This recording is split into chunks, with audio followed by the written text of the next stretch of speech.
Today we're on another harebrained scheme. Andy's going to make flatbread the same way but using two different ingredients.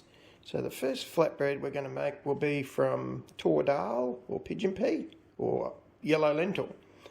And the second will be from my dried Madagascar beans. Alright, let's see how this one turns out, shall we? G'day folks, Andy here from McDowell Manor.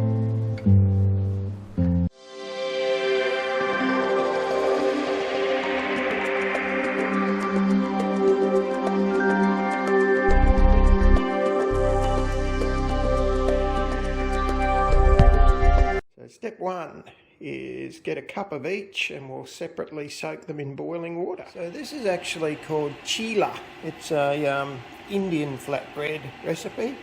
I'll put a link to the YouTube site of the lady, the YouTube channel of the lady where I first bumped into this, and then I started seeing all manner of variations of it. So this is a kind of another one of those test of concepts. When I thought about it, I thought, a pulse is a pulse. If you can do it lentils, surely you can do it with beans. Also decided, since I'm making two lots, one out of each, I'm going to halve the recipe. There's no reason that won't work. I'll keep it fairly simple on the first test run without too many spices because I want to just see how it goes. After that we'll do a few, we'll play with it a bit and see where we can take it, eh?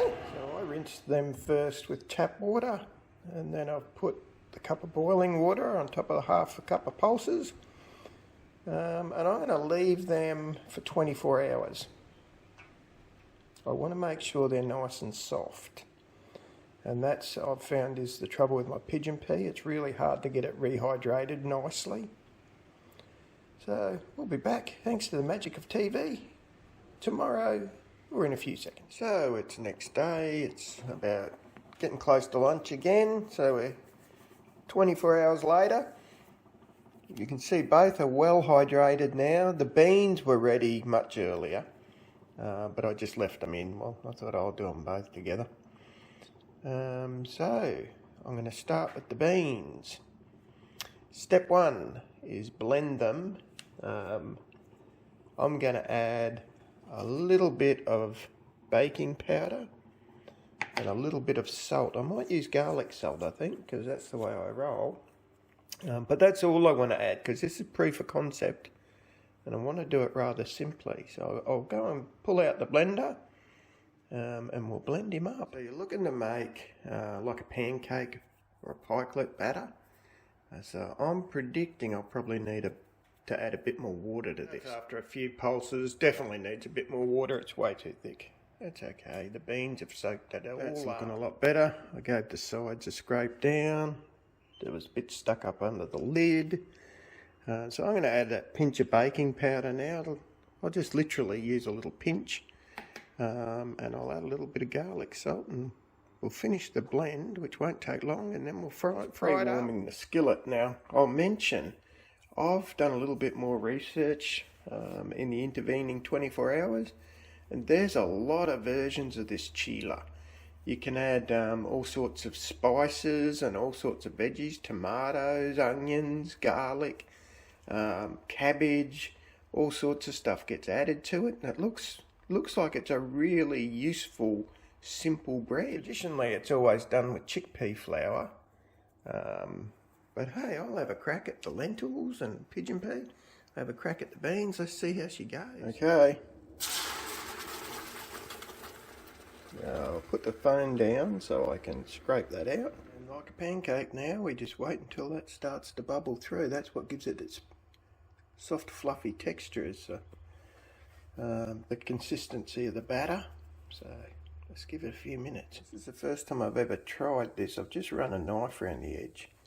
I think next time I'd put a lid on so it sort of steams and cooks from the top as well, because that top's still awful runny. And oh well, hang in there, Andy, don't panic, So I've attempted to turn this, and you can see it was a debacle. It's all stuck to the bottom. I'd say it's too thick in two ways. The batter's too thick, and the bread I made was far too thick. So I should have probably done it a lot thinner, but you live and learn. This is, like I say, first time ever. Well, that made a mess. Pulled the batter out. I'm going to add a lot more water, and I'm only going to use half the amount. So it's back to the drawing board. But the good news is I did try a bit of the dry stuff, and the flavour is actually very... Add a little bit of water, it actually reconstitutes pretty darn well. Okay, so we've cleaned out the pan. We've reconstituted the batter. It's a lot runnier now, and I'm certainly not going to throw the whole lot in like I did last time. So let's have another go, shall we? And this time it's too runny, Andy. Bloody hell, there's a fine art to this, isn't there? So I just added a bit more.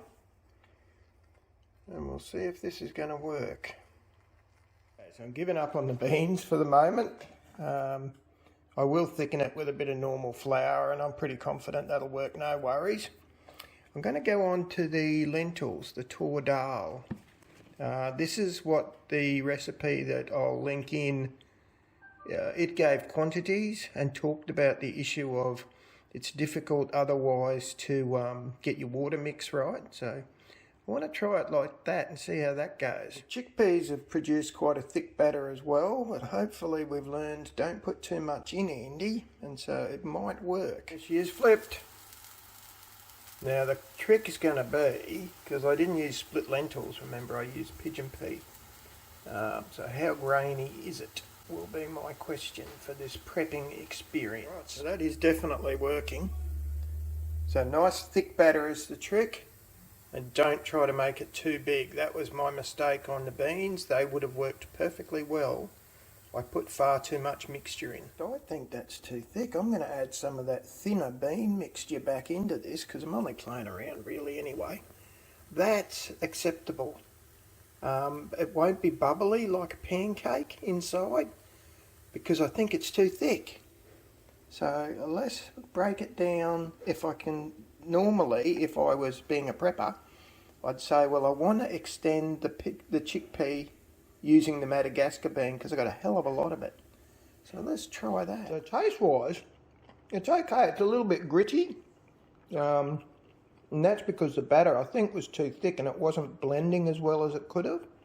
So I'm going to mix a bit of the two together, the bean batter and the other batter, the lentil batter, and give it another blend and see if I can get a consistency that I'm happy with. The flavour's actually surprisingly good. So it's definitely working and it's definitely got prospect. Blend of the two. I added a little bit more salt, but that was it. Gave it another blend up. And we're going to have a crack at it. I think that's probably a better consistency. And now that I've learnt the lesson, don't put too much in, we could be going ahead here, folks. Could be going ahead. One's in and cooking. What you can hear me is munching still on that other one. This one's still a bit gritty. You can see there. I think what I'd do is flour up the pigeon peas. I think that'd work better. I have made flour out of that sort of stuff before. The beans are fine. The beans just blend up beautifully. All right. Now the other trick I learnt, I had it on this small jet. It didn't work. It stuck. It wasn't playing the game. So I moved it back onto the much bigger jet. The trick is you need a really hot fry pan.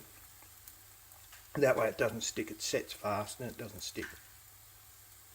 But as you can see, we've got around that issue anyway. Well, the flavour's good, and I